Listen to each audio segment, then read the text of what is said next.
안녕하세요. 하루 필수 말씀 충전 하필 큐티 조정환입니다. 오늘 함께 나눌 하나님 말씀은 열왕기상 6장 14절에서 38절까지 말씀입니다. 솔로몬이 성전 짓기를 마쳤다.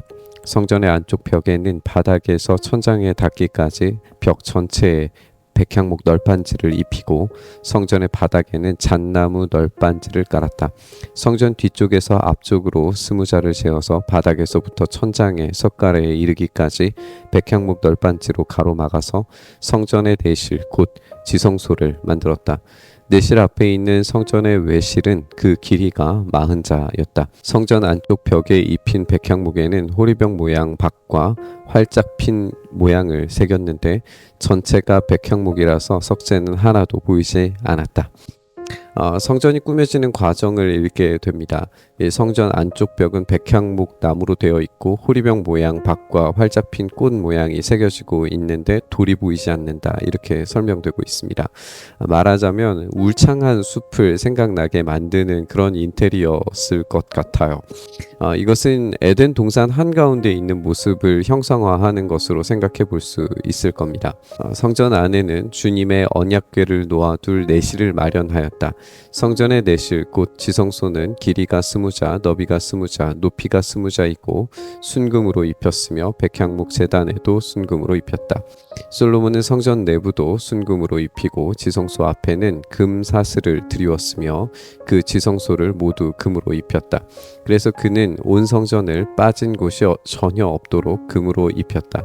심지어는 성소에 속하여 있는 제단들까지도 모두 금으로 입혔다. 지성소가 있는 공간은 훨씬 더 화려한 금으로 입혀지고 꾸며집니다.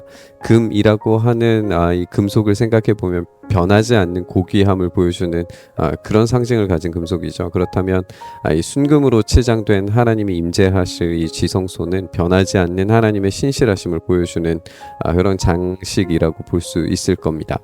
또한 하나님의 임재 공간은 이 초월적인 공간으로 보여짐으로써 이 어미하심과 영광을 보여주는 곳으로 더 찬란하게 꾸며지고 있습니다. 그는 지성소 안에 올리브 나무로 2개의 그룹을 만들었는데 높이는 각각 10자이다. 그 한 그룹의 한쪽 날개는 5자, 그룹의 다른 쪽 날개 역시 5자이다. 그 날개의 한쪽 끝으로부터 다른 쪽 날개의 끝까지는 10자이다. 두 번째 그룹도 10자이며 두 그룹이 같은 치수와 같은 모양이었다. 이쪽 그룹의 높이도 10자이고 저쪽 것도 10자이다. 솔로몬은 그 그룹들을 지성소의 가장 깊숙한 곳에 놓았다. 그룹들의 날개는 펴져 있어서 이쪽 그룹의 한 날개가 저쪽 벽에 닿았고 저쪽 그룹의 한 날개는 이쪽 벽에 닿았다.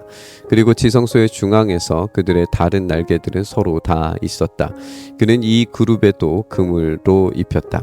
지성소 안에서 이 그룹이 둘 있다라고 하는 표현을 우리가 이제 보게 됩니다. 여기에서 이 그룹이라고 하는 건 케루빔이라는 히브리어의 한글 번역으로 천사라고 보면 좋습니다.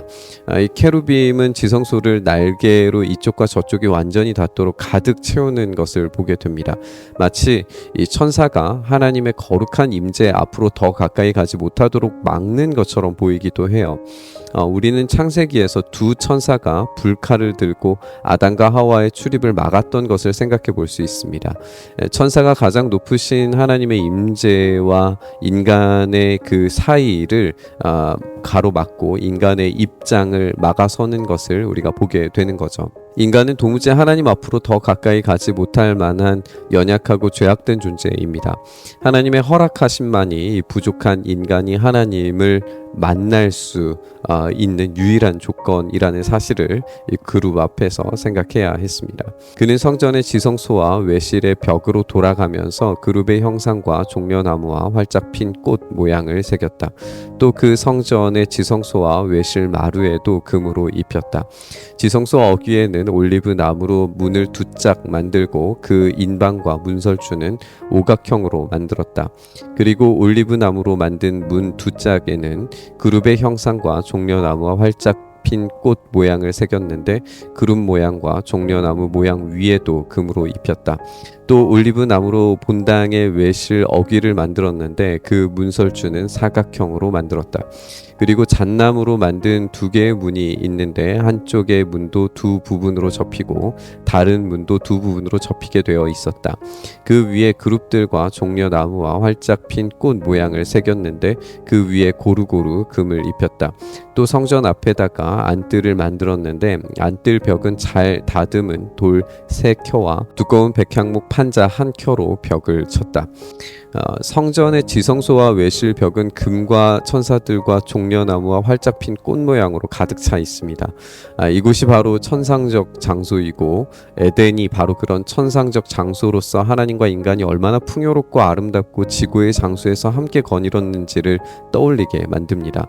인간이 내쫓긴 에덴을 흉내내는 이 지성소조차 가장 거룩한 곳으로서 인간이 함부로 출입할 수 없는 존귀한 장소가 되었는데 진짜 에덴, 참 하나님과 함께 교제하고 거니는 장소였을 그 에덴은 얼마나 영광스러운 장소였을까요?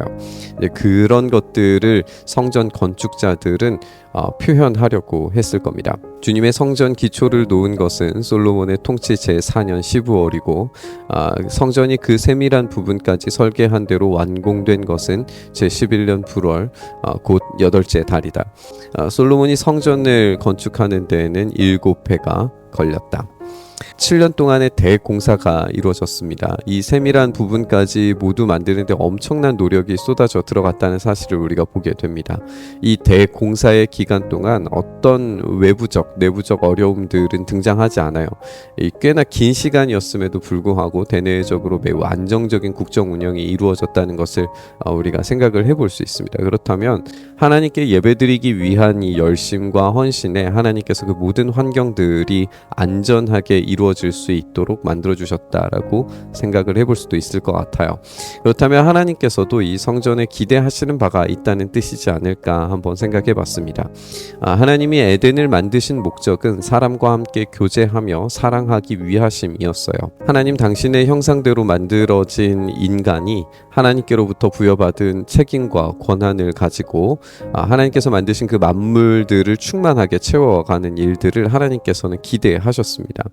그런데 인간의 오염과 죄악으로 인해서 에덴이 파괴되었고 추방되었기 때문에 하나님과 인간 사이는 완전한 단절을 경험할 수밖에 없었습니다. 그런데 이 성전을 통해서 그 에덴이 조금이나마 회복되고 있는 것처럼 보이니 하나님 편에서도 어쩌면 설레는 일이지 않았을까 생각을 해보게 되는 거죠.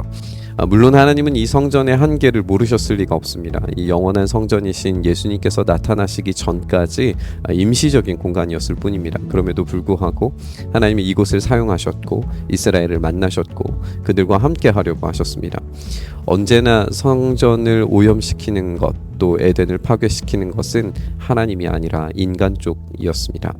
오늘 말씀 묵상하면서 에덴을 생각했으면 좋겠습니다. 하나님과 영원한 교제와 아름다움으로 찬란하게 빛나는 곳, 우리가 결국 마침내 가야 할 곳이고 그곳에서 맞이할 우리의 영원한 소명이 기다리고 있다는 그 소망을 다시 한번 생각해 봤으면 좋겠습니다.